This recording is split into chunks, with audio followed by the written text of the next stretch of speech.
بسم اللہ الرحمن الرحیم۔ ہندو مذہب کی حقانیت کی دلیل۔ سچا مذہب کون سا، اسلام یا ہندو؟ لیکن ایک پنڈت نے دعویٰ کیا کہ ہندو مذہب سچا مذہب ہے۔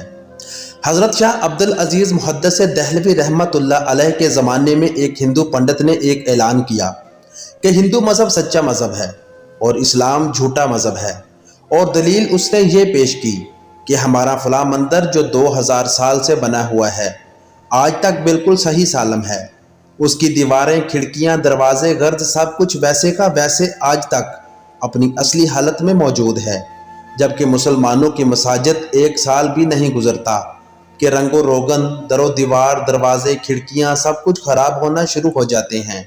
لہٰذا یہ اس بات کی دلیل ہے کہ اسلام مٹنے والا ہے اور ہندو مت باقی رہنے والا ہے۔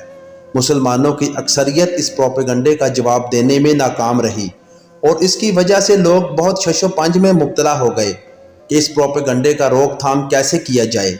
ایسے میں حضرت شاہ عبدالعزیز دہلوی آگے آئے اور اس نے اعلان کیا کہ اس کا جواب میں دوں گا۔ پنڈت نے کہا، کیا جواب ہے؟ حضرت نے کہا کہ ایسے نہیں، اسی مندر کے دروازے پر جواب دوں گا۔ مقررہ وقت پر مسلمان اور ہندو سب جمع ہو گئے کہ دیکھتے ہیں کیا جواب دیتے ہیں۔ حضرت صاحب مندر کے دروازے پر کھڑے ہو گئے اور قرآن کی آیت پڑھی، جس کا ترجمہ یوں ہے: اگر اللہ تعالیٰ اس قرآن کو پہاڑ پر بھی نازل کر دیتے تو وہ پہاڑ بھی اللہ تعالیٰ کے جلال سے ڈر کر ٹکڑے ٹکڑے ہو جاتا۔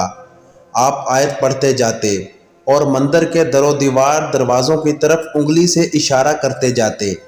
ایسے میں اللہ تعالیٰ نے آپ کے ہاتھ پر اپنے دین کی حقانیت کی کرامت ظاہر کر دی، اور مندر کی دیواریں گرنا شروع ہو گئیں، دروازے ٹوٹنے لگے۔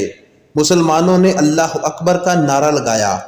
پنڈت جلدی حضرت کے قدموں میں گر گیا اور کہا، بس کریں، بہت ہو گیا، لیکن اس کی حقیقت تو بتا دیں کہ یہ کیا ہوا۔ آپ نے فرمایا، اللہ تعالیٰ قرآن میں فرماتا ہے کہ قرآن اگر پہاڑ پر نازل کر دیتے تو وہ بھی اپنی جگہ نہیں ٹھہر سکتا، پھر اس مندر کی کیا مجال ہے کہ یہ وہ اپنی جگہ پر کھڑا رہتا۔ یہ تو مسجد کی عظمت ہے کہ اس میں روزانہ قرآن پاک پڑھایا جاتا ہے، پھر بھی اپنی جگہ پر کھڑی رہتی ہے۔ تو دوستو، کیسی لگی ویڈیو؟